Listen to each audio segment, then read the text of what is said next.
மாதா தொலைக்காட்சி நேயர்கள் அனைவருக்கும் அன்பு வணக்கம். புத்தகம் பேசுகிறது நிகழ்ச்சி வழியாக மீண்டும் உங்களை சந்திப்பதில் மிக்க மகிழ்ச்சி. அன்பு நேயர்களே, ஒவ்வொரு வாரமும் ஒரு புதிய புத்தகம் என்பது புதிய அனுபவமாக இருக்கிறது. இந்த அனுபவத்தை தரக்கூடிய ஆசிரியர்களை சந்தித்து நாம் அவர்களோடு கலந்துரையாடல் செய்கிறோம். அந்த வகையில் இன்று நம்மோடு அரங்கில் இணைந்திருப்பவர் கோட்டாறு மறைமாவட்டம் குருசடி பங்கை சார்ந்த திருமதி இம்மாகுலேட் பிலிப் அவர்கள். இம்மாகுலேட் அவர்கள் கணித பேராசிரியராக ஏறக்குறைய 37 ஆண்டுகள் பணியாற்றி ஓய்வு பெற்றிருக்கிறார்கள். செஞ்சிலுவை சங்க ஒருங்கிணைப்பாளராகவும் பணியாற்றிய அனுபவம் பெற்றிருக்கிறார்கள். இவர் மாதா தொலைக்காட்சிக்கு புதியவர் அல்ல. ஏற்கனவே ஊமை காயங்கள், மலரும் பருவம் போன்ற நிகழ்ச்சியிலும், விவிலியத்தில் பெண்கள் என்கிற தொடர் நிகழ்ச்சியிலும் பங்கு பெற்ற அனுபவமிக்கவராக இருக்கிறார். தன்னுடைய முந்தைய நூலுக்காகவும் நாம் மாதா தொலைக்காட்சியில் இவரை அறிமுகம் செய்திருக்கிறோம். இவரும் இவருடைய கணவரும் இணைந்து நற்செய்தி பணியாளர்களாக கோட்டாறு மறைமாவட்டத்திலே பணி செய்து கொண்டிருக்கிறார்கள்.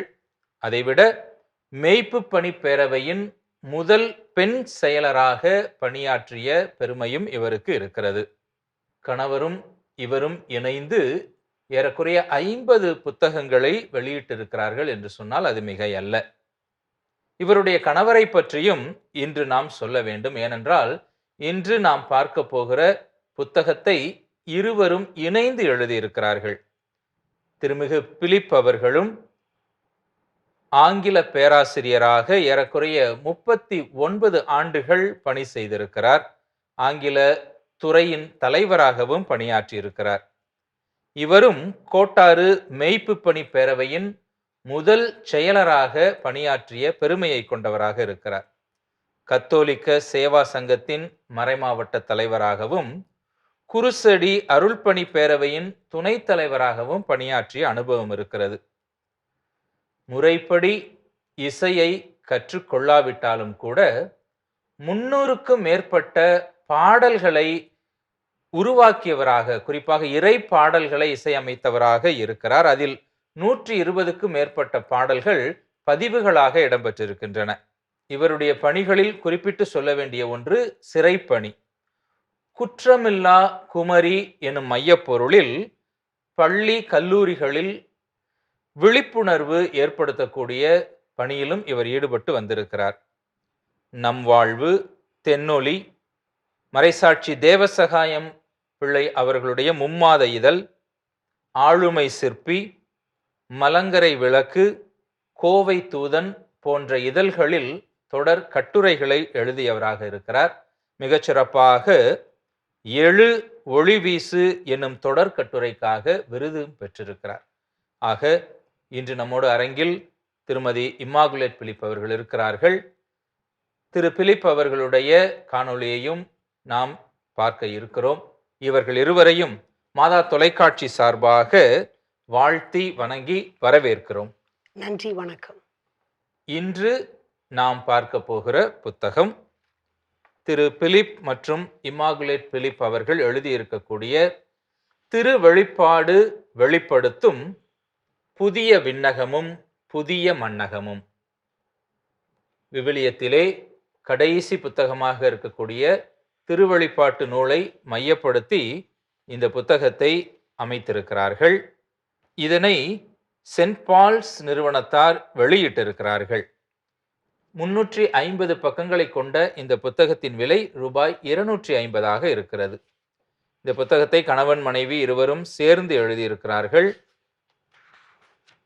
கோட்டாறு மறைமாவட்ட ஆயர் மேதகு நசரேன் சூசை அவர்கள் இதனை வாழ்த்தி அங்கீகாரம் கொடுத்திருக்கிறார்கள். இந்த புத்தகத்தை 2 பிரிவுகளாக இவர்கள் எழுதியிருக்கிறார்கள். பாகம் 1, பாகம் 2 என்று. முதல் பாகம் நேரடியாக திருவழிபாட்டு நூலில் பல்வேறு தலைப்புகளை விளக்கக்கூடியதாக இருக்கின்றது. ஏறக்குறைய 27 தலைப்புகளில் முதல் பாகம் திருவழிபாட்டு நூலின் பல்வேறு அம்சங்களை விளக்குகிறது.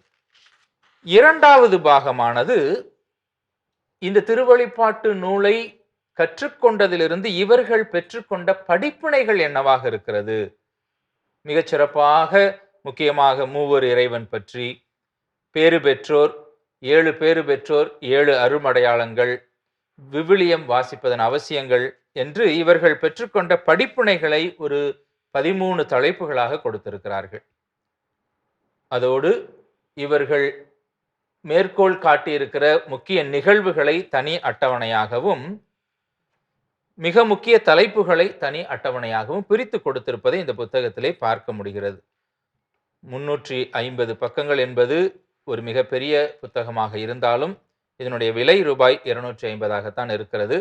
புத்தகம் தேவைப்படுகிறவர்கள் திரையில் தெரிகிற எண்ணிற்கு தொடர்பு கொண்டு பெற்றுக்கொள்ளலாம்.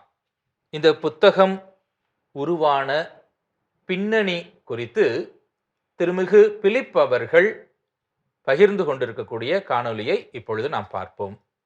குறிப்பாக எனக்கு ரொம்ப நாள் ஒரு ஒரு தடுமாற்றம் இருந்தது. எதை பற்றி என்றால், இந்த புனிதர்கள் வழியாக ஏன் நாம் கடவுளிடம் மன்றாடுகிறோம்? நானே வழி என்று இயேசு திட்டமும் தெளிவுமாக யோவான் 14ஆம் அதிகாரம் 6வது வசனத்தில் சொல்லியிருக்கிறார். அதே போல கடவுளையும் மனிதரையும் இணைப்பவர் இயேசு கிறிஸ்து என்ற ஒரே மனிதர் தான் என்று 1 தீமோத்தேயு 2:5 சொல்லப்பட்டிருக்கிறது. அப்படி என்றால் இங்கே யாம் புனிதர்கள் வழியாக அல்லது மறைச்சாட்சிகள் வழியாக நாம் மன்றாட்டை ஏறெடுக்க வேண்டும் என்று சொன்னபோதுதான் இந்த திருவெளிப்பாடு புத்தகத்திலே 5ஆம் அதிகாரம் 8வது வசனம், அதன் பிறகு திருவெளிப்பாடு 8ஆம் அதிகாரம் 3, 4 வசனங்களிலே நாம் செய்கிற மன்றாட்டு, புனிதர் வழியாக செய்கிற மன்றாட்டு, அது தூபம் போல ஆண்டவர் சன்னதி அடைகின்றதாம். அங்கே என்ன சொல்லப்பட்டிருக்கிறது என்றால், இந்த தூபம் அவர்கள் அங்கே உள்ள இந்த 24 மூப்பர்களும் அவர்கள் தூபம் காட்டுகிறார்கள். அப்படி தூபம் காட்டும்போது அந்த தூபம் வேறு எதுவும் அல்ல, அந்த தூப கிண்ணத்திற்குள்ளே இருப்பது இறைமக்களுடைய மன்றாட்டு என்று சொல்லப்பட்டிருக்கிறது. ஆகவே எனக்கு இந்த புனிதர்கள் வழியாக செய்கிற மன்றாட்டுக்கு காரணம் என்ன என்பது புரிய வந்தது. அது ஒன்று. இரண்டாவது இன்னொரு காரணம், நாங்கள் அதிகம் இறைவார்த்தையை அறிவிப்பதால் பல வருடங்களாக நாங்கள் அறிவித்து வருகிறோம். ஏன் வார்த்தைக்கு முக்கியத்துவம் கொடுக்கப்படவில்லை என்று சொல்லி பல சமயங்களிலே நான் ஆதங்கப்பட்டது உண்டு. அப்படி இருக்கும்போது இந்த திருவெளிப்பாடு புத்தகத்தை பார்க்கும்போது அதிலே 19ஆம் அதிகாரம் 13வது வசனத்திலே இயேசுவுக்கு, உயிர்த்த இயேசுவுக்கு இன்னொரு பெயர் கொடுக்கப்படுகிறது. இரத்தம் தோய்ந்த ஆடையை அவர் அணிந்திருந்தார், கடவுளின் வாக்கு என்பது அவரது பெயர். அதில் நாங்கள் குறிப்பிட்டிருக்கிறோம். இந்த வசனத்தோடு யோவான் 1:1 மேற்கோள் காட்டியிருக்கிறோம். தொடக்கத்தில் வாக்கு இருந்தது, அந்த வாக்கு கடவுளோடு இருந்தது, அந்த வாக்கு கடவுளாயும் இருந்தது. இன்னொன்று என்னுடைய அந்த நம்பிக்கைக்கு வலு சேர்ப்பதாக இருந்தது கத்தோலிக்க மறைக்கல்வி தொகுப்பு எண் 103. அது என்ன சொல்கிறது என்றால், திருச்சபை எப்போதும் கடவுளுடைய உடலையும் இறை வார்த்தையும் ஒன்றாக பார்க்கிறது. ஆகவே தான் நாம் திருப்பலியிலே 2 மேசைகள் வைத்திருக்கிறோம். முதலிலே நாம் இறை வார்த்தையை வாசிக்கிறோம், அதற்கென்று ஒரு மேசை, இன்னொன்று இந்த நற்கருணைக்கென்று ஒரு மேசை. ஆகவே திருப்பலியினுடைய அர்த்தம், ஆழம் அதிகமாக எனக்கு புரிய ஆரம்பித்தது இதை படித்தபோது. இதை மற்றவர்களுக்கு சொல்ல வேண்டும். இன்னும் ஒன்று சொல்லி நான் என்னுடைய இந்த சிறிய உரையை நிறைவு செய்ய விரும்புகின்றேன். தூயவர் தூயவர் தூயவர் என்று சொல்லி திருப்பலியிலே நாம் பாடுகிறோம். இதை நாம் இந்த திருவெளிப்பாடு புத்தகம் 4:8 பார்க்கிறோம். ஏற்கனவே எஸ்ஐயா 6:3 பார்க்கிறோம். தூயவர் தூயவர் தூயவர் என்று சொல்லி. இந்த தூயவர் தூயவர் தூயவர் என்று சொல்லி நாம் திருப்பலியிலே பாடும்போது விண்ணக தூதர்கள் பாடுகிற அவர்களோடு இணைந்து நாமும் பாடுகிறோம் என்பதை அறிந்ததாலே திருப்பலி இன்னும் அர்த்தமுள்ளதாக எனக்கு தோன்றியது. ஆகவே இதை எப்படியாவது மற்றவர்களோடு பகிர்ந்து கொள்ள வேண்டும் என்ற ஒரு பேரார்வத்தினால்தான் இந்த இந்த புத்தகத்தை நாங்கள் எழுத ஆரம்பித்தோம். அதில் எழுத ஆரம்பிக்கும் போது கோவை தூதனிலே இதை சீரியலாக தொடர்ச்சியாக தொடர் கட்டுரையாக எழுதினோம். அதிலே என் மனைவி அதிகம் எழுதினாள். அப்பப்போ என்னிடம் சந்தேகங்கள் கேட்டுக்கொள்வார். இரண்டும் சேர்ந்து விவாதித்து அதன் பிறகு எழுதுவோம். இப்படி இருவரும் சேர்ந்து எழுதி வெளியிட்டது தான் இந்த புத்தகம். முதலாவதாக இந்த புதிய விண்ணகம் புதிய மண்ணகம் புத்தகத்தை படைத்திருக்கிற உங்களுக்கு எங்களுடைய வாழ்த்துக்களையும் பாராட்டுக்களையும் தெரியப்படுத்துகிறேன். மிக்க நன்றி. நம்ம நேரடியாக இப்பொழுது தலைப்புகளுக்குள்ளாக போவோம். 27 தலைப்புகளை நீங்கள் கொடுத்துருக்குறீங்க திருவழிபாட்டில். திருவழிபாட்டு புத்தகத்துக்குள்ளே அது 10 தலைப்புகளாக இருக்குது. அதில் 9வது தலைப்பை தான் நீங்கள் புதிய விண்ணகம் புதிய மண்ணகம் அப்படிங்கிறத உங்களுடைய புத்தகத்தின் தலைப்பாக எடுத்திருக்கிறீங்க. நாம் இந்த உங்களுடைய தலைப்பில் 9வது தலைப்பிலேருந்து ஆரம்பிப்போம். விண்ணக வழிபாடு. திருவழிபாடு 7வது அதிகாரத்தில் அதை பற்றி பேசப்பட்டிருக்கு. நீங்கள் 92ஆம் பக்கத்தில் உங்களுடைய புத்தகத்தில் கொடுத்துருக்குறீங்க. விண்ணக வழிபாடை குறித்து நீங்கள் புரிந்து கொண்ட விஷயங்கள் என்ன? இறைமக்களோடு பகிர்ந்து கொள்ளுங்கள். விண்ணகம் திறத்தல் என்கிற ஒரு கான்செப்ட், அந்த கருத்து திருவழிபாடு படித்த பிறகுதான் எனக்கு தெரிந்தது. நாங்கள் சேர்ந்து இதை விவாதித்து புரிந்து கொண்டதிலே 4 தடவை அந்த விண்ணகம் திறப்பதை பார்க்கிறோம். அதில் முதல் அதிகாரம் அது திருவழிபாடு 4ஆம் அதிகாரமாக இருக்கிறது. அதில் விண்ணகம் திறக்கும் போது கண்ட காட்சி அது மிக மிக ஒரு அற்புதமான ஒரு காட்சி. அது அது நமக்கு சொல்லிக் கொடுப்பது என்ன என்று சொன்னால், நாம் விண்ணகத்தில் நுழைய என்ன தகுதி அது நமக்கு தெரிகிறது. திருவழிபாடு 22ஆம் அதிகாரம் 14வது வசனத்திலே அது சொல்லப்பட்டிருக்கும். அதை நாங்கள் முதலிலே குறிப்பிடுகிறோம். அது ஏனெனில் நாம் திருமுழுக்கு பெறும்போது ஒரு ஆயத்தமாக ஒரு ஆடை பெறுகிறோமே, அந்த ஆடை திருவழிபாடு 22:14 இவ்வாறு சொல்லப்பட்டிருக்கிறது. தங்கள் ஆடைகளை துவைத்து கொண்டோர் பேறு பெற்றோர், வாழ்வுதரும் மரத்தின் மீது அவர்களுக்கு உரிமை உண்டு, அவர்கள் வாயில் வழியாக நகருள் நுழைவார்கள். இந்த 9ஆம் அதிகாரத்தில் பக்கம் 93 இதை நமது விண்ணகத்தில் நுழைவதற்கான தகுதி என்று போடப்பட்டதில் சொல்லியிருக்கிறோம். ஸோ அந்த விண்ணக வழிபாடு எப்படி இருக்கிறது என்பதை திருவழிபாடு காட்சியாக கொடுத்திருக்கிறதை நீங்கள் பார்க்குறீங்க. இந்த சாம்பிராணியோடு சேர்ந்து வானதுதர்களுடைய அந்த புகழ்பாடல், கோவில் திறக்கப்பட்ட விஷயங்கள், விண்ணகத்தில் நடந்த போர், அந்த விஷயங்கள் எல்லாத்தையுமே இதில் நீங்கள் அழகாக சொல்லியிருக்கிறீங்க. விண்ணக பாடல்களும் இறைவனின் பண்புகளும் அப்படின்னு அடுத்த ஒரு தலைப்புலையும் நீங்கள் அதை பற்றி விளக்கமாக சொல்லியிருக்கிறீங்க. அருமையாக விண்ணகத்தில் ஒரு வழிபாடு நிகழ்ந்து கொண்டு இருக்கிறது அப்படிங்கிறத இந்த அனுபவத்தை நீங்கள் பார்த்துருக்கிறீங்க. அடுத்தபடியாக நாம் போகக்கூடிய தலைப்பு இறுதி தண்டனை குறித்த 2 சாட்சிகள். இறுதி தண்டனை 2 சாட்சிகள் என்று 13வது தலைப்பாக 123ஆம் பக்கத்தில் கொடுத்துருக்கிறீங்க. இந்த பகுதி உண்மையிலேயே எல்லோரும் இதை ஒரு பகுதியாவது தியானித்து அறிந்து கொள்ள வேண்டும் என்று நாங்கள் இதை படிக்கும்போது நினைவு கூர்ந்தோம். இறுதி தண்டனை 2 சாட்சிகள். 2 சாட்சிகள் யார் என்று சொல்லி பார்க்கும்போது, ஒன்று மோசே. மோசே என்பவர் திருச்சட்டத்தின் நிறைவு, எலியா என்பவர் இறைவாக்கின் நிறைவு. இவர்கள் இருவரும் மறுரூப மலையிலே இயேசு கிறிஸ்துவோடு பேசி கொண்டிருந்தவர்கள். இந்த இருவரும் திருவழிபாட்டிலே வரும்போது அது உண்மையிலே மெய்சிலிர்க்க செய்கிறது. எவ்வளவு தூரம் அது இறுதி தரிசனத்திலே நாம் அதை பார்க்க முடிகிறது. அப்போது சட்டமும் இறைவாக்குகளும் எவ்வளவு முக்கியமானவை. மோசே எலியா என்ற இருவர், அவருடைய பிணங்கள் அங்கே கடந்தது என்று அந்த 11ஆம் அதிகாரத்திலே சொல்லப்பட்டிருக்கும். ஆனால் 3 நாள் கழித்து அவர்கள் எழுந்து சென்று விடுவார்கள். அது ஒரு நம்பிக்கையை நமக்கு தரக்கூடியதாக இருக்கிறது. இந்த அதிகாரம் உண்மையிலே மிக சிறப்பு வாய்ந்ததாக நாங்கள் கருதுகிறோம்.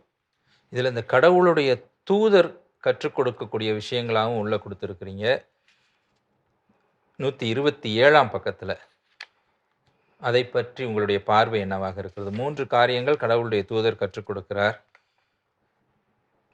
ஆணையிடவே வேண்டாம், ஆனால் உண்மை பேச வேண்டும் என்கிற அந்த இயேசுவினுடைய மத்தேயு நற்செய்தி 5:33-37 வசனங்களை மையப்படுத்தி அங்கே சொல்கிறீங்க. கடவுளுக்கும் மனிதருக்கும் உள்ள வேறுபாட்டை கற்பிக்கிறது. வானதூதர் தம் கையை விண்ணகத்தை நோக்கி உயர்த்தினார். தூதர் தனக்கும் கடவுளுக்கும் உள்ள வேறுபாட்டை அறிந்திருந்தார். நீதிமன்றத்தில் கடவுளிடம் வாக்குறுதி எடுக்கும்போது மனிதர்கள் கையை உயர்த்துவார்கள். கடவுள், தூதர், மனிதர் இவர்கள் பற்றிய வேறுபாடுகளை அறிந்திருப்பது நல்லது அப்படின்னு சொல்லி விஷயங்களை சொல்றீங்க.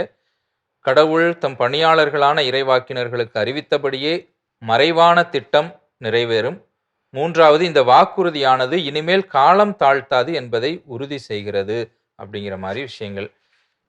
அந்த சாட்சிகள் அதையும் அழகாக சொல்லிட்டீங்க. மோசேவை பற்றியும் எலியாவை பற்றியும் ரொம்ப அருமையாக சொல்லியிருக்கிறீங்க. அடுத்தபடியாக ஒரு தலைப்புக்குள்ளேயும் போகும். திருவெளிப்பாடு நூல் முழுவதுமே நிறைய அடையாளங்கள் இருக்கும். இதில் அரக்கப்பாம்பும் 2 விலங்குகளும், இந்த அரக்கப்பாம்பு குறித்து ஏறக்குறைய 3 தலைப்புகளாக நீங்கள் எழுதியிருக்கிறீங்க. 14, 15, 16ன்னு அரக்கப்பாம்பும் 2 விலங்குகளும் 149ஆம் பக்கத்தில் வருது. அதிலிருந்து நீங்கள் என்ன புரிஞ்சு கொண்டீங்க? உண்மையிலேயே திருவெளிப்பாடு கற்றுக்கொண்ட பிறகு எப்படி மூவொரு இறைவன் என்று நமக்கு தந்தை, மகன், தூய ஆவி இருக்கிறார்களோ அதுபோல சாத்தானிலும் 3 இருக்கிறது என்பது திருவெளிப்பாடு 12, 13, 14 அதிகாரங்களை நாம் வாசிக்கும்போது மிக தெளிவாக தெரிகிறது. அரக்கப்பாம்பு என்பது ஆதியிலே தொடங்கிய சாத்தான் என்றும் அலகை என்றும் அழைக்கப்படக்கூடிய அந்த பாம்பு. அவனுக்கு 2 பேர் வருகிறார்கள். அவர்கள்தான் அந்த மகனுடைய இடத்தில் வரக்கூடிய காயப்பட்ட அந்த விலங்கும், 3ஆவதாக வரக்கூடிய தூய ஆவிக்கு இணையான ஒரு விலங்கும். அது மிக மிக ஒரு பெரிய ஒரு தெளிவை எங்களுக்கு கொடுத்தது. மூவர் இறைவன் நமக்கு இருப்பது போல அந்த 12, 13, 14 அதிகாரங்களை வாசிக்கும் போது இவர்களுக்கு அத்தகைய அதிகாரம், நம்ம இந்த மக்களை தண்டிக்கக்கூடிய, அவர்களுக்கு துன்புறுத்துவதற்கு அதிகாரம் அதிலே தரப்படுகிறது. ஆனால் 20ஆம் அதிகாரம் வரும்போது இவர்கள் மூவரும் நெருப்பு ஏரியில் எரியப்பட்டார்கள். இந்த பகுதியை அநேகர் வாசிப்பது இல்லை. ஏனெனில் அது ரொம்ப பயங்கரமானது போல் இருக்கும். ஆனால் அதில் பயப்பட ஒன்றுமில்லை என்பது முழுவதுமாக வாசித்த போது தெளிவாக தெரிந்தது. 12ஆம் அதிகாரம் 11வது வசனம், அது இயேசு கிறிஸ்து சிந்திய இரத்தத்தாலும் சான்று பகர்ந்த வார்த்தையினாலும் நாம் இந்த தீயவனை வென்றுவிட முடியும். அப்போ 2 கருவி நமக்கு தரப்பட்டிருக்குது. ஒன்று இயேசு கிறிஸ்துடைய இரத்தம், அடுத்தது சான்று பகர்ந்த வார்த்தை. நம்ம நல்ல வார்த்தைகளை எப்போதும் சொல்லணும். கடவுள் என் பக்கம் இருக்கிறார், நான் ஜெயித்து விடுவேன், அவர் எனக்கு துணை இருக்கிறார். இரத்தம் என்பது திருவெளிப்பாடு 1:6 அந்த இரத்தத்தினால்தான் நம்ம மீட்டார்.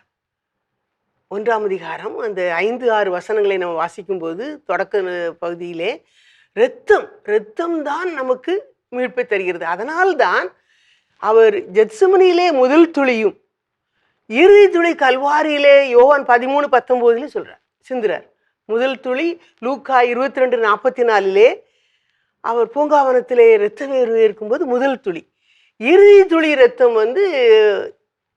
கல்வாரியிலே விழா குத்தி திறக்கப்பட்டு இறுதி துளி இரத்தமும் நீரும் வருகிறது. அந்த நீரிலிருந்து புறப்படுகிறது தூய ஆவி. ஆக அதனால்தான் இந்த பாடுகள் என்பது இந்த திருவெளிப்பாடு படித்த பிறகுதான் இந்த இரத்தத்தின் மேன்மை உண்மையிலே புரிந்தது. அதற்கு மிகவும் நன்றி என்று சொல்லி நான் ஆண்டவர் முன்னால் பணிந்து நன்றி சொல்லிக் கொள்கிறேன். இதை வாசிக்கிற பொழுது கடவுள் தமத்திருத்துவமாக தந்தை, மகன், தூய ஆவியாராக இருக்கிறார். அதுதான் மிகப்பெரிய சக்தியாக இருக்கிறது அப்படின்னு தான் இது வரைக்கும் பார்த்துக்கிட்டு இருக்கோம். இப்போ திருவெளிப்பாட்டு நூலில் வாசிக்கின்ற பொழுது தீய திருத்துவம் அப்படின்னும் ஒரு விஷயம் இருப்பதாக நம்ம பார்க்குறோம். அரக்கப்பாம்பு, எதிர்கிறிஸ்து, போலி இறைவாக்கினர் அப்படின்னு. இதை வாசிக்கிறப்போ ஒருவேளை கடவுளுக்கு இணையாக தீய சக்தியும் இந்த உலகத்தில் ஈக்குவலாக இருக்குது, அதை அப்போ அதுவும் சக்தி மிகுந்ததாக இருக்குது அப்படிங்கிறது தான் உண்மையா? அதாவது தொடக்க நூலில் நம்ம பார்க்குறோம்ல, அந்த சாத்தான் வந்து வெளியில் விரட்டப்பட்டான். ஆனால் அவனுடைய அதிகாரத்தை அவர் எடுக்கலை. கடவுள் கொடுத்த வரங்களை விடுத்த அழைப்பையும் திரும்ப பெற்றுக்கொள்ளவில்லை. அதனால அவனுக்கும் அதே ஆற்றல் இருக்குது. விண்ணகத்திலிருந்து தள்ளப்பட்டான் என்று திருவெளிப்பாடு 12ல் நம்ம வாசிக்கிறோம். ஆனால் அவனுடைய படையோடு தான் இருக்கிறான். அது மூன்று கடவுளாக அவன் இருக்கிறான் என்பது தீய தமிழ் திருத்துவம் என்று அது புரிந்து கொள்ளும்போது உண்மையிலேயே அது மிக பெரிய உண்மை என்பது எனக்கு தெரிகிறது. இது அநேகருக்கு தெரிவதில்லை. அந்த அட்டவணையிலே 142வது பக்கத்திலே அதை நாங்கள் பதிவு செய்திருக்கிறோம்.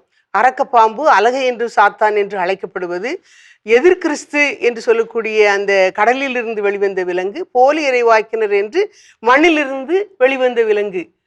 அந்த மூன்று கடவுளுக்கு இணையாக இப்படி மூவொரு தீய சக்தி இருக்கிறது என்பது இது வாசித்த பிறகுதான் பதிவாக மனதில் தெளிவானது. அதில் ரொம்ப முக்கியமாக கவனிக்கப்பட வேண்டியது என்ன அப்படின்னா, கடவுள் சக்தி அது மாபெரும் சக்தியாக இருக்குது. ஆனால் அந்த சாத்தானின் சக்தி என்பது லிமிட்டட் தான். ஆனால் அந்த சாத்தானுக்கு சக்தியை எது கூட்டுது அப்படின்னா, மனிதர்களாகிய நம்முடைய ஒத்துழைப்பு.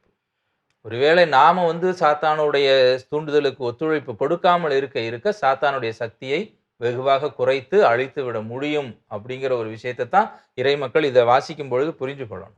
இன்னும் ஒரு தலைப்புக்குள்ளே போகலாம். இந்த ஒரே 1 மணி நேர தீர்ப்பு, அதை குறித்து அதிலிருந்து நீங்கள் பெற்றுக்கொண்ட அனுபவங்களை குறித்தும் பார்க்கலாம். 189ஆம் பக்கத்தில் அதை பற்றி சொல்லியிருக்கிறீங்க. இந்த திருவெளிப்பாடு கற்றுக்கொண்டதிலேயே மிக சிறப்பான பாடமாக நாங்கள் புரிந்து கொண்டது இந்த 1 மணி நேரம். ஏன் 1 மணி நேரம் ஆராதனை, ஏன் இயேசு 1 மணி நேரம் என்னோடு விழித்திருக்க உங்களால் முடியாமல் போனதோ என்று சொன்னார் என்பதெல்லாம் இந்த பகுதியை வாசித்த பிறகுதான் தெரிந்தது. இத்தனை வருடங்கள் இந்த வாழ்க்கையிலே வாழ்ந்திருக்கிறோம், விவிலியத்தை கற்றிருக்கிறோம். ஆனால் திருவெளிப்பாடு கற்றுக் கொடுத்தது போல இந்த 1 மணி நேரம் வேறு எந்த நூலிலிருந்தும் நாங்கள் கற்றுக்கொண்டதில்லை. 189வது பக்கத்திலே ஒரே 1 மணி நேர தீர்ப்பும் அதனின்று தப்பும் வழிமுறையும். 1 மணி நேரம் நாம் ஆராதனை செய்ய வேண்டும். நிறைய பேருக்கு அதை எப்படி செய்யணும்னு தெரியாது. அதுக்காக 2 ஸ்டெப்ஸ் அதில் நாங்கள் போட்டிருக்கிறோம். ஒன்று கல்வாரியில் 1 மணி நேரம், இன்னொன்று உயிர்த்த இயேசுவோடு 1 மணி நேரம். கல்வாரியில் 1 மணி நேரம் எப்படி என்று சொன்னால், இயேசு இரத்தம் சிந்தினவராக சொட்ட சொட்ட அவர் உடலிலிருந்து வழியிற அந்த இரத்தம் நம்மீது விழ முடியும். இயேசு கிறிஸ்து நேற்றும் இன்றும் என்றும் மாறாதவர். அதனால நம்ம திருப்பலியில் அவருடைய இரத்தம் நமக்கு உணவாக வருகிறது. எவ்வளவு அருமையான ஒரு திருச்சபையின் படிப்பினைகள் அநேகர் உணர்வதில்லை. அந்த அனுபவம் தினமும் திருப்பலியில் கிடைக்குது. திருப்பலியில் 1 மணி நேரம் இருந்தால் அந்த கல்வாரி அடியில் இருக்கிறவன்னு அர்த்தம். ஏன்னா கல்வாரி பலி தான் திருப்பலி. அது தெரிஞ்சாலே அந்த ஆமென் என்று சொல்வது திருவெளிப்பாடு 3:14 ஆமென் என்பது அவருடைய பெயர் என்று போடப்பட்டிருக்கும். அந்த திருவெளிப்பாடு 3:14 மிக மிக அருமையான ஒரு பதிவு, ஆமென். அதனால நம்முடைய திருச்சபையிலே திருப்பலியில ஆமென், தந்தை மகன் தூயாவின் பெயராலே ஆமென் சொல்லும்போது திருப்பலிக்குள்ள பீடத்துக்குள்ள குரு சொல்லும்போது இருக்கணும், அதில் நம்ம பங்கெடுக்கணும் அந்த ஆமென். அப்போ இந்த கல்வாரி பலி 1 மணி நேரம் நம்ம அதில் இருக்கிறோம்னு வச்சுக்கோங்க. இயேசு கிறிஸ்து தன்னுடைய 3 சீடர்கிட்ட என்ன சொல்லுவார், 1 மணி நேரம் நீங்கள் என்னோட விழித்திருக்க கூடாதா? தூங்கிடுவாங்க. தூங்குறது பெருசு இல்லை, அடுத்த 1 மணி நேரத்தில் அவர் மறுதளிப்பார். இந்த 1 மணி நேரம் தூங்காமல் ஜெபிச்சிருந்தா மறுதளிச்சிருக்க மாட்டார், காலம் முழுதும் அழுதிருக்க மாட்டார். இந்த அருமையான ஒரு சிந்தனை, இந்த 1 மணி நேரம் என்பது இந்த புத்தகத்தை படித்த பிறகு ப்ராக்டிக்கலாக இம்ப்ளிமெண்ட் பண்ணணும், நடைமுறைப்படுத்தணுங்கிறது எங்களுடைய ஏக்கம். அதுக்காக 2 அதிகாரம் கொடுத்துருக்கோம் தலைப்பில். ஒன்று இயேசுடைய பாடுகளை 1 மணி நேரம் தியானிக்கிறது, இன்னொன்று உயிர்த்த இயேசுவோடு 1 மணி நேரம். அது கடைசியில் பதிவு செஞ்சுருப்போம். உயிர்த்த இயேசுவோடு உன்னதமான ஒரு அனுபவம் என்று சொல்லி 10 நிமிஷம் எப்படி 6-10 நிமிஷமாக அது பிரிச்சிருக்கிறது. 348வது பக்கத்தில் இருக்கும். 6-10 நிமிஷமாக அதை பிரித்து, அவர் பயப்படக்கூடாது, நீ சகோதரன் சொல்கிறது, அதெல்லாம் இவ்வளோ அருமையான சிந்தனை. இறை வார்த்தை தான் அவங்கள உள்ளத்தை உருக்கும். ஏன்னா எம்மாவு சீடருடைய கண்கள் திறக்கப்பட்டது இல்லை. அதை மாதிரி இந்த 6-10 நிமிடங்களும் உலகத்துக்கு போய் பறைசாற்றணுங்கிற கட்டளை தரும். கடைசியில் உலகெங்கும் சென்று படைப்புக்கெல்லாம் நற்செய்தியை பறைசாற்றுங்கள். ஆக கல்வாரியில் 1 மணி நேரம் வருவதும், இந்த உயிர்த்த இயேசுவோடைய ஒரு 1 மணி நேர அனுபவமும் நாம் தினமும் ஒன்றை காலையில சொன்னா இன்னொன்றை இரவு சொல்லலாம். ரொம்ப ரொம்ப அருமையாக ஆழமாக இந்த திருவழிபாட்டு நூலை நீங்கள் வாசித்து அந்த அனுபவத்தை இறைமக்களுக்கும் பயனுள்ள விதமாக இருக்கணும் அப்படின்றதுக்காக இந்த புதிய விண்ணகம் புதிய மன்னகம் நூலை கொடுத்துருக்குறீங்க. நீங்கள் எந்த அளவிற்கு இந்த ஆழத்திற்கு சென்று படிச்சிருக்கீங்க அப்படிங்கிறது உங்களுடைய புத்தகத்தை வாசிக்கிற ஒவ்வொருவருக்குமே புரியும். நிச்சயமாக திருவழிபாட்டு நூலை இனி இந்த நிகழ்ச்சியை பார்க்கிறவர்கள் உடனடியாக சென்று வாசிப்பதற்கான வாய்ப்புகள் இருக்குது. அதை வாசிக்கிறவர்கள் இந்த புத்தகத்தையும் வாங்கி வாசிக்கின்ற பொழுது விவிலியத்தின் பல்வேறு பகுதிகளில் இருக்கக்கூடிய அந்த தொடர்பை புரிந்து கொள்வதற்கு எளிதாக இருக்கும். மிகச் சிறப்பான ஒரு வேலை செய்திருக்கிறீர்கள். இந்த அருமையான வேலையை செய்திருக்கிற உங்களுக்கும் உங்கள் கணவருக்கும் மாதா தொலைக்காட்சியின் சார்பாக மீண்டும் ஒரு முறையாக வாழ்த்துக்களையும் பாராட்டுகளையும் நன்றிகளையும் தெரியப்படுத்துகிறோம். வாழ்த்துக்கள். நன்றி, மிக்க நன்றி ஐயா. அன்பு நேயர்களே, இதுபோன்று இன்னும் நிறைய புதிய எழுத்தாளர்கள் நம் மத்தியில் இருக்கிறார்கள். அவர்களை எங்களுக்கு அறிமுகப்படுத்துங்கள். அவர்களுடைய எழுத்துக்களை உலகிற்கு அறிமுகம் செய்ய காத்திருக்கிறோம். என்ன நேயர்களே, நிகழ்ச்சியை கண்டு மகிழ்ந்திருப்பீர்கள் என்று நம்புகிறோம்.